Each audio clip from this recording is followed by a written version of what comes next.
Good morning everyone. I am here to tackle about Department of Tourism. Let's begin about the history of Department of Tourism.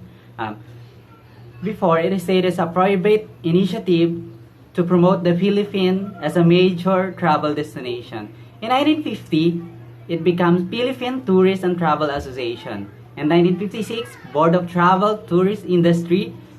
And 1972, Department of Trade and Tourism. In 1973, Ferdinand Marcos stated that it became Department of Tourism, but then it was renamed Ministry of Tourism by the enforcement of 1973 Constitution. In 1986, under Executive and Numbers 120 and 128, signed by President Corazon Aquino, Department of Tourism was organized. Okay. We are going to the main function of Department of Tourism. Ano nga ba yung function ni Department of Tourism sa ating bansa? So, si Department of Tourism is mandated to encourage, promote, and develop tourism as a major socio-economic activity to generate foreign currency and local employment. So, si Department of Tourism, nag-i-encourage siya para makaakit pa ng turismo at magkaroon pa ng mas maraming trabaho dito sa ating bansa. Nang sa gayon, makatulong tayo sa pagpapalago at pagpapaginhawa ng ekonomiya sa ating bansa. Okay, let's go to the Republic Act na nagpalawig pa kay Department of Tourism. So, si Republic Act number 9593, also known as Tourism of Act of 2009. So, an act declaring a national policy for tourism as an engine of investment, employment, growth, and national development, and strengthening the Department of Tourism. And its attached agency at effectively and efficiently implement the policy. So si Republic Act 9593 ay siya yung nagpalawig pa kay Department of Tourism para siya ay maging isang agency sa bansa natin. Si Department of Tourism, create siya noong May 11, 1973 during the Ferdinand Marcos regime. Tapos ang secretary ng Department of Tourism today is si Miss Bernadette Romulo Puyat, which is yung nakikipag-transaction sa lahat ng agencies for today's. Tapos pwede nating malaman o makakuha pa tayo ng maraming information about sa Department of Tourism. I-click lang natin yung www.tourism.gov.ph.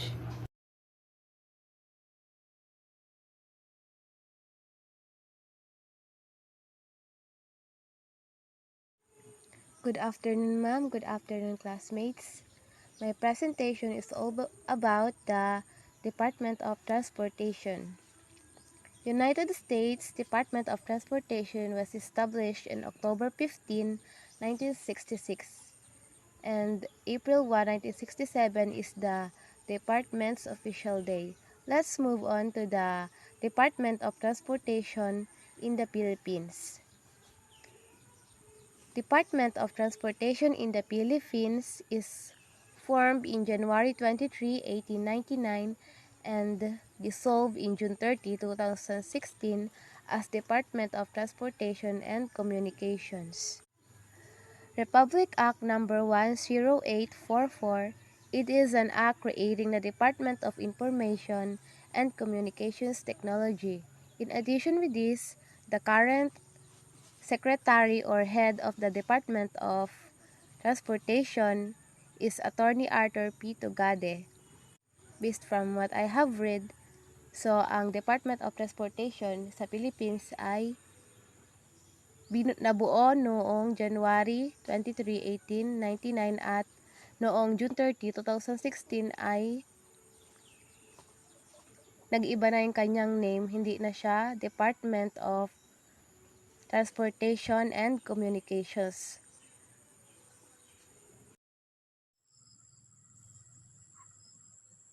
Under Fidel V. Ramos, Jesus B. Garcia was appointed Secretary of DOTC. President 2016.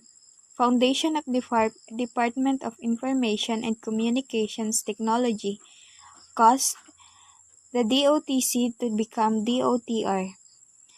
Noong July 2017 naman po, agency began transferring its main operation from its longtime headquarters to Clark, Mabalacat, Pampanga. Currently, DOTR is pursuing numerous transportation projects as the part of Build, Build, Build. Let's talk about the function of Department of Transportation. Department of Transportation is responsible for the maintenance and expansion of viable, efficient, and dependable transportation systems as effective instruments for national recovery and economic progress. It is also responsible for the land, air, and sea communications infrastructure. It is also concerned for the planning and coordinating federal transportation projects.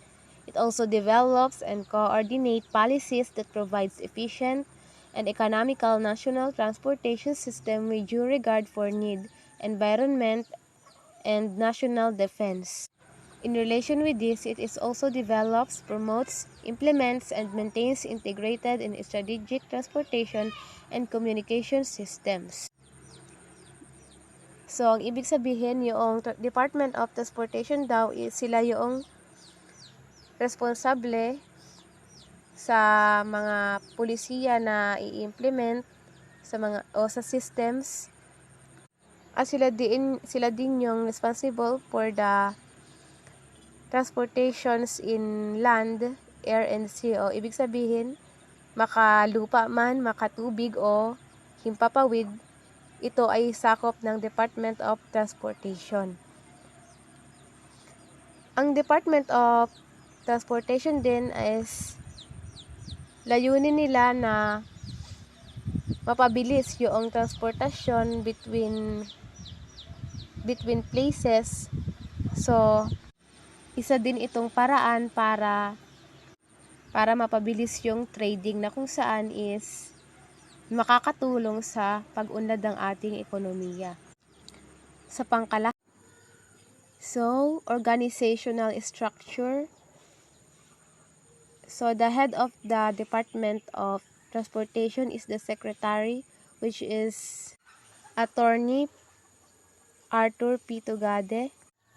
And there are 7 undersecretaries, which is under Secretaries for Administration and Finance, Undersecretaries for Aviation and Airports, Undersecretaries for Legal Affairs and Procurement, Undersecretaries for Maritime, Undersecretaries for Planning and Project Development, Undersecretaries for Railways, and Undersecretaries for Road and Infrastructure. Maliban pa sa Undersecretaries, meron pang Assistant Secretaries, which are Assistant Secretary for Maritime, Assistant Secretary for Planning, Assistant Secretary for Road Transport and Infrastructure, Assistant Secretary for Administration and Finance, Assistant Secretary for Aviation Intelligence and Enforcement, Assistant Secretary for Communications, Assistant Secretary for Legal Affairs, Assistant Secretary for Procurement, Assistant Secretary for Project Implementation, Assistant Secretary for Railways, Assistant Secretary for Planning and Project Development, Assistant Secretary for Special Concerns Chief, Interagency Council on Traffic,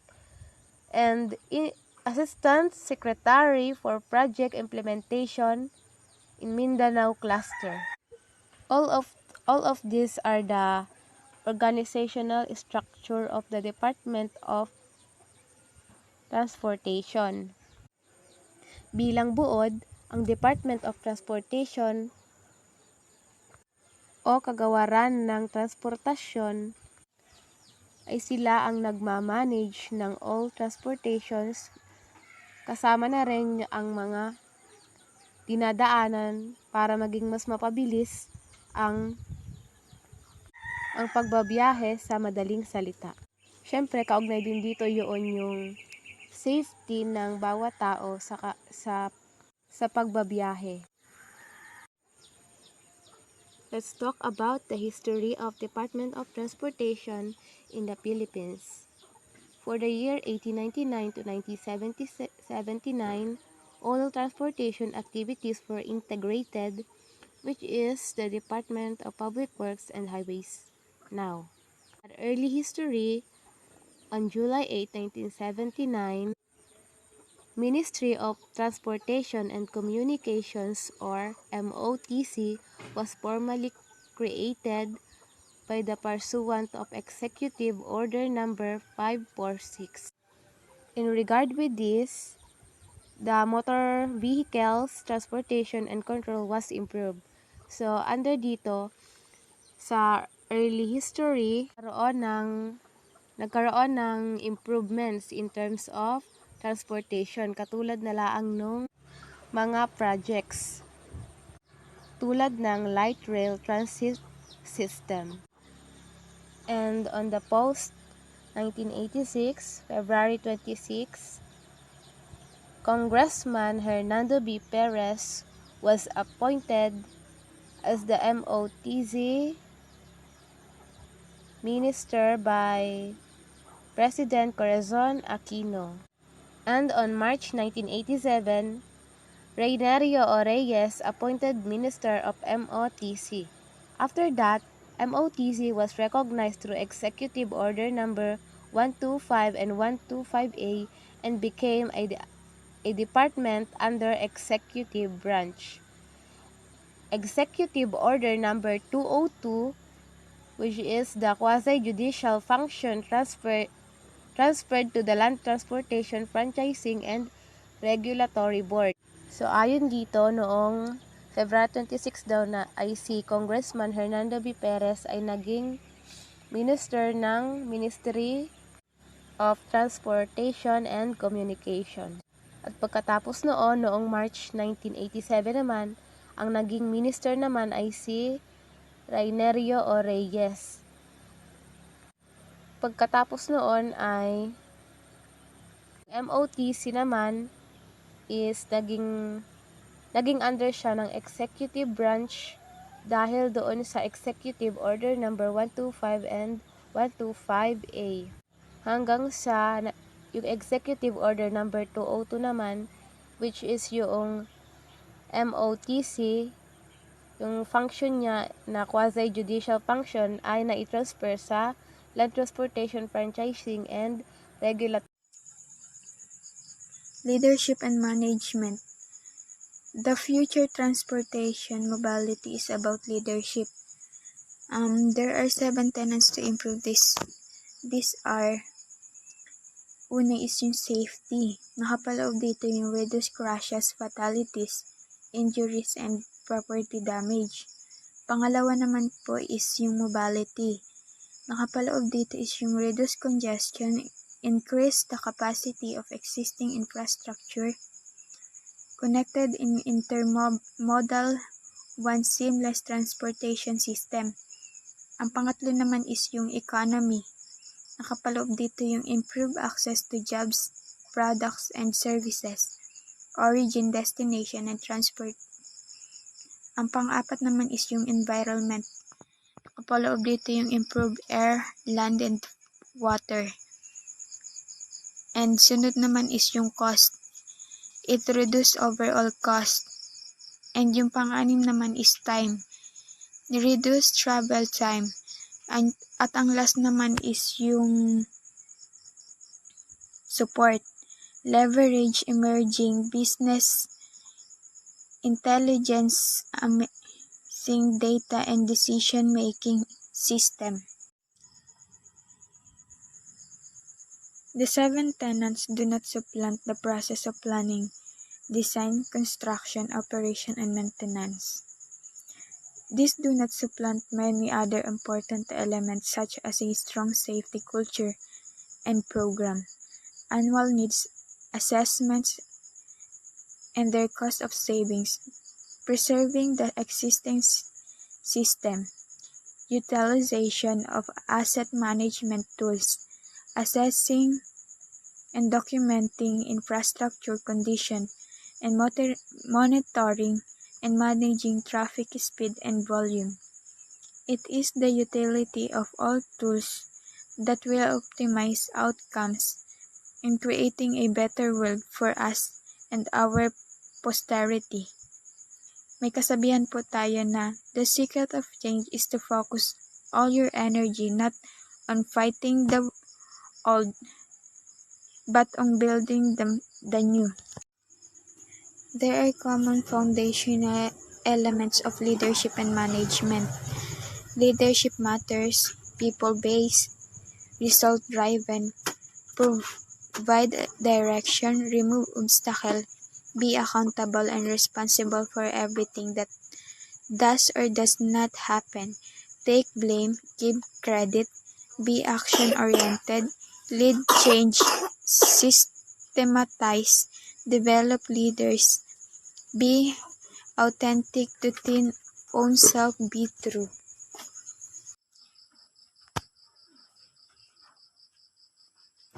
Department of Transportation, Issues and Concern in Bureau. The Department of Transportation, DOT, faces several challenges liberating investment in services transportation network to meet national goals and priorities. DOT also faces challenges related to targeting funds to priority like the nation foreign network, effectively managing discretionary grant and credit assistance programs, and effective overseeing other programs such as Federal Aid Highway Program. A major performance issue across all modes is the inadequacy of preparation for natural and human-made disaster, as well as for extreme weather events which may become more frequent with climate change.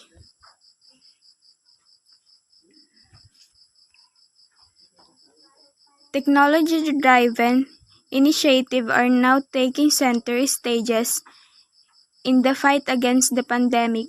Agencies under the Department of Transportation are introducing technology-based and data-driven innovations in the conduct of processes to decrease face-to-face transaction, reduce processing time, provide more efficient and quality service, and at the same time provide more efficient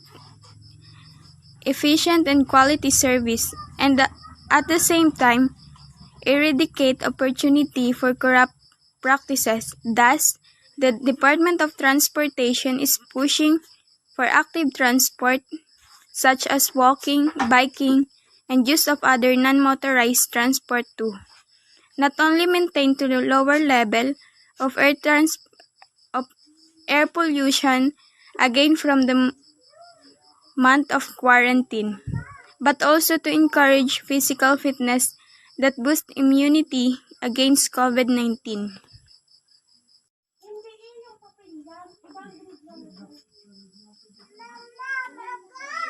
So, ang sinasabi po dun sa binasa ko, ang kagawaran ng Department of Transportation ay nahaharap sa maraming mga hamon sa paggamit ng pamumuhunan sa mga pang-ibabaw na network ng transportation upang matugunan lamang yung pambansang layunin at prioridad.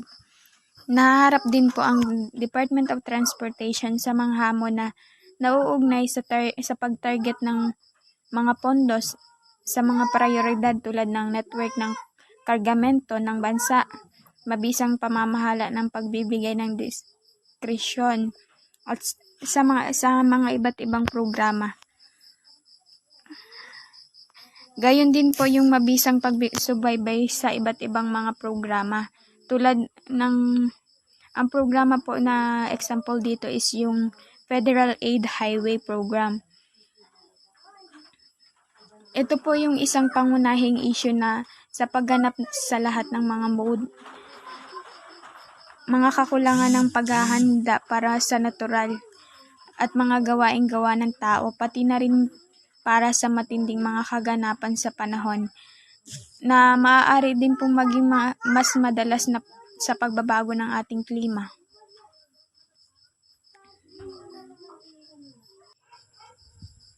Ang example po dito ay yung nararanasan natin ngayong pandemya. Upang mabawasan po ang iba't ibang transaction sa harapan, ang Department of Transportation ay gumagawa ng iba't ibang pangunahing yugto na maaaring makatulong.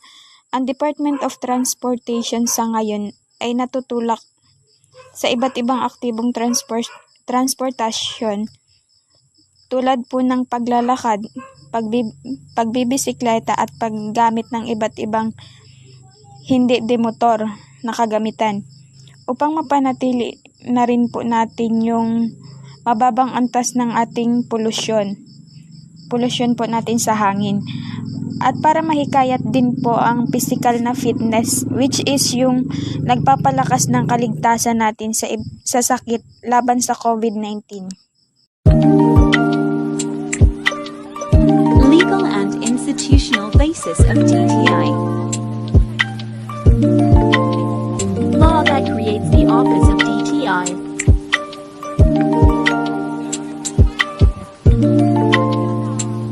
Function or mandate of DTI. Bureaucratic structure, organizational structure of DTI.